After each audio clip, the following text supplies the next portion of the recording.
வணக்கம் நண்பர்களே. இப்போ உதயநிதி ஸ்டாலின் துணை முதல்வராக ஆனதுக்கப்புறம் என்ன மாற்றங்கள் ஆக போகுதுன்னு சில பேர் கேட்குறாங்க. ஒரு மாற்றமும் வரப்போகிறதில்ல.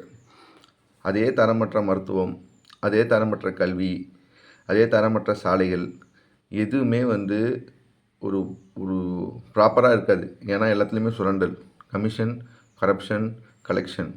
இதுதான் திராவிட மாடல். அந்த சித்தாந்தத்தில் அடுத்த வாரிசா இவர் வந்திருக்காரு உதயநிதி ஸ்டாலின். இவருக்கு அடுத்து இவரோட பையன் உண்மன் வர்றார். நான் என்ன கேட்குறேன்னா, இந்த திமுகவில் மூத்த நிர்வாகிகள்லாம் இருக்காங்களே, அவங்களுக்குலாம் எலிஜிபிள்னு தோணவே இல்லையா? நான் ஒரு எலிஜிபிள் அடுத்த சிஎம் கேண்டிடேட்டு காலத்துக்கும் நீங்கள் அந்த குடும்பத்துக்கே நீங்கள் இது பண்ணிட்டு இருப்பீங்களா? ஏதோ அரசர் குடும்பம் மாதிரி. முதல்ல அவர் வந்தார், தலைவர் கலைஞர் வந்தார், அதுக்கப்புறம் தளபதி ஸ்டாலின் வந்தார், அதுக்கப்புறம் இப்போது இவர் வந்திருக்காரு உதயநிதி ஸ்டாலின். இத்தனை தலைவர்கள் நீங்கள் இருந்துமே அந்த குடும்பத்தையே நீங்கள் சார்ந்து இருக்கீங்கன்னா, அப்போ இது ஏதோ அரசவை அந்த இது நடக்கிற மாதிரி தானே இருக்குது. இந்த மன்னர் போனதுக்கப்புறம் அவங்க பையன் அடுத்த மன்னர் ஆட்சிடுறேன். இதெல்லாம் ஜனநாயகத்துக்கான என்ன சொல்கிறது, சீர்கேடான விஷயம். இதை மாற்றத்துக்கு தான் இளைஞர்களோட படையோட தலைவர் விஜய், தாவேக்காவின் விஜய் வராரு. அவர் வரும்போதே 15% ஓட் பேங்கோடு வராரு. எந்த அரசியல் கட்சியும் இது மாதிரி வந்தது கிடையாது. தமிழ்நாட்டு அரசியலில் இது ஃபஸ்ட் டைமு. வரும்போது 15% அபவ் ஓட் பேங்கோட ஃபஸ்ட்டு எலெக்ஷன்லேயே 15% அபவ் தான் அவர் ஓட்டு எடுப்பார், ஷேரிங் எடுப்பார். நான் சொல்கிறது கம்மி, அதுக்கும் மேலே இருக்கலாம். ஓகேங்களா? இப்போ இருக்க இளைஞர்களோட எழுச்சி பார்த்திங்கன்னா, தாவேக்கா என்றைக்கு அவங்களோட இதை அறிவித்தாங்களோ, அந்த கட்சி இதை அறிவித்தாங்களோ, அதுலேருந்து அடுத்தடுத்த நிகழ்வுகள் பார்த்திங்கன்னா, அதுக்கப்புறம் ஃப்ளாக் சாங்கு, அதுக்கப்புறம் இப்போ மாநாடு இங்கே இருக்க ஹேட்டர்ஸ்க்கும் இந்த மாற்றுக் கட்சியில் இருக்கிற நண்பர்கள் கேலி கூத்தா சொல்லிட்டு இருக்காங்களா, விஜய் தாக்கு பிடிப்பாரா, இருக்க முடியுமா அப்படின்றவங்களுக்குலாம் இந்த மாநாடு பதில் சொல்லும். ஒரு ஆடியோ லான்ச் ஃபங்க்ஷனையே கட்டுப்படுத்த முடியாது காவல்துறையால்.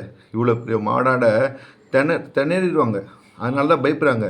திமுக மாநாடுக்கோ இல்லை அதிமுக மாநாடுக்கோ இல்லை இப்போ ஒரு மது ஒழிப்பு நாடகம் பண்ணுறாரு நம்ம திருமாண்ணா, அந்த மாநாடுக்கோலாம் அவங்க இவ்வளோ தூரத்துக்கு ரெஸ்ட்ரிக்ஷன் இவ்வளோ தூரத்துக்கு போடல. ஏன்? அங்கெல்லாம் இவ்வளோ பசங்க வரமாட்டாங்க.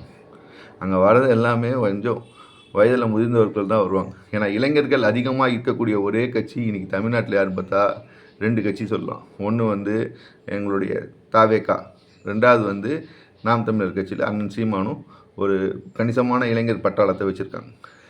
இப்படி 2 கட்சிகளும் இருக்கிறதுனால தான் இவங்களுக்கெல்லாம் கொஞ்சம் பயம். அதுலேயும் தாவேக்கா வந்துடுச்சுன்னா ஸ்டாலின் அதனால தான் என்ன பண்ணுறாப்புல, உடனே இவ்வளோ ஒருத்தர் எம்எல்ஏ ஆகி உடனே கொஞ்ச நாள்லேயே ஒரு விளையாட்டுத்துறை அமைச்சர் கொடுக்குறாங்க. இன்னும் கொஞ்சம் 2-3 வருஷத்துலேயே அவருக்கு துணை முதல்வர் கொடுக்குறாங்கன்னா அந்த பயம். எங்கள் விஜய் தான் பெரிய தலைவராகி ஓட் ஷேரிங்லாம் எடுத்து இது பண்ணிட்டதுக்கப்புறம் இவரை நான் ஒரு தலைவர்னு ப்ரொமோட் பண்ண முடியாது, இல்லை உதயநிதி ஸ்டாலினை ப்ரொமோட் பண்ண முடியாது அடுத்த லெவல் சிஎம்ன்ட்டு. அதனால தான் அவர் இருக்கும் போதே இவர் எல்லாத்தையும் பண்ணுறாரு. என் தலைவர் கலைஞர் இருக்கும் போது தளபதி ஸ்டாலின் உடனே சிஎம் ஆனால் டெப்டி சிஎம் எவ்வளோ வருஷம் உழைச்சிட்டு வந்தார். அது அவங்களே சொல்லியிருக்காங்க. எத்தனையோ மாநாட்டுக்கு அவங்க என்ன சொல்லியிருக்காங்க, இவர் செயல் தலைவர் வர்றதுக்கே இவர் இத்தனை வருஷம் உழைச்சார், அதுக்கப்புறம் தான் வந்தார்ட்டு. உதயநிதி ஸ்டாலின் எப்படி உழைச்சாப்புல? இவ்வளோ குறுகிய காலகட்டத்தில் எதுக்கு நீங்கள் அவருக்கு டெப்டி சிஎம் கொடுக்குறீங்க? ஏன் உங்களோட எலிஜிபிள் கேண்டிடேட்டே இல்லையா? ஏன்னா இந்த சுரண்டல், இந்த கமிஷன், இந்த கரப்ஷன், இந்த கலெக்ஷன், இதுக்கெல்லாம் அதிபதியாக அவரை கொண்டு போய் உட்கார வைக்கணும். தான் குடும்பம் பிழைக்கணும், தான் குடும்பத்துக்கு பிழைக்கிறதுக்காண்டி என்ன வேணால் செய்யலான்னு சொல்லிட்டு மக்களை ஏமாற்றிட்டு பல லட்சம் கோடி கடனை வாங்கி வச்சுட்டு எதுலேயுமே நிர்வாகத்தில் எதுலேயுமே முறைப்படுத்தாமல் எல்லாத்துலேயுமே சீர்கேடாகி இன்றைக்கி ஒரு நல்ல மருத்துவம் இல்லை. நீங்கள் ஒரு நல்ல ஆஸ்பத்திரின்னு போனீங்கன்னு வச்சுக்கோங்களேன், அரசு ஆஸ்பத்திரிக்கு போனீங்கன்னா இருக்கிற நோயோட எக்ஸ்ட்ரா 2 நோயை வாங்கிட்டு வந்துட்டுருவீங்க. அது மாதிரி தான் இருக்குது.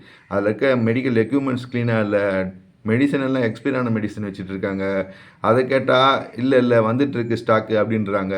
2வது பார்த்திங்கன்னா, எஜுகேஷன் செக்டருக்குள்ளே போனீங்கன்னா, ஒரு ஸ்கூலுக்குள்ளே போனீங்கன்னா அந்த ஸ்கூல் ரொம்ப தரமற்ற முறையில் இருக்கும். அந்த பஸ்ஸில் ஏறி போனீங்கன்னா பஸ்ஸு பார்த்திங்கன்னா அந்தளவுக்கு கன்றாவியாக இருக்கும். அந்தளவுக்கு பஸ்ஸு இது பண்ணி வச்சுருப்பாங்க. சாலைகளில் போனீங்கன்னா குண்டும் குழியுமா பள்ளம் மேடுமா ஒன்றுமே என்ன சொல்கிறது. இதில் வேறு அவங்க டேக்ஸ் வேறு வாங்குவாங்க, ரோட் டேக்ஸு, அந்த டேக்ஸு, இந்த டேக்ஸுன்ட்டு. இந்த டேக்ஸ் எல்லாம் வாங்கி மத்திய அரசும் சரி மாநில அரசும் சரி என்ன தான் பண்ணுறாங்க தெரியல. ஒழுங்கான ஒரு சாலை. வெளிநாட்டுக்கு போயிட்டு வந்தால் நம்ம ஆளுங்க ரொம்ப என்ன சொல்கிறது பிரமிச்சு பார்க்குற விஷயம் தெரியுமா, அந்த ஊரில் இருக்கிற ரோடுங்களை பார்த்து தான் அவ்வளோ சூப்பராக இருக்கும்னு சொல்லுவாங்க. ஏன் நம்மளுக்கு அந்த மாதிரி ஒரு இது கிடையாது?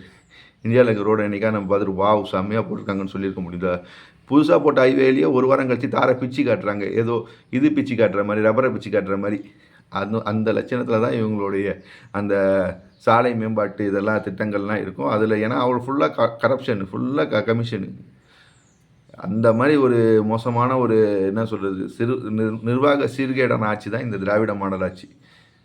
ஸோ இதெல்லாம் நம்ம மனசில் வச்சுட்டு வரக்கூடிய 2026 சட்டமன்ற தேர்தலில் இந்த திராவிட மாடல் ஆட்சிக்கு ஒரு தக்க பாடம் கொடுக்கணும்.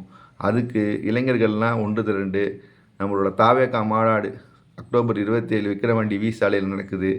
எல்லாரும் அலைக்கடனில் திரண்டு வந்து மிகப்பெரிய ஆதரவு கொடுத்து நம்ம அண்ணன் விஜயை வந்து அரியணையில் அமைக்கிறதுக்கு அமர்றதுக்கு நம்ம வந்து பக்கபலமாக இருக்கணும் அப்படின்றது தான் என்னுடைய வேண்டுகோள். நன்றி.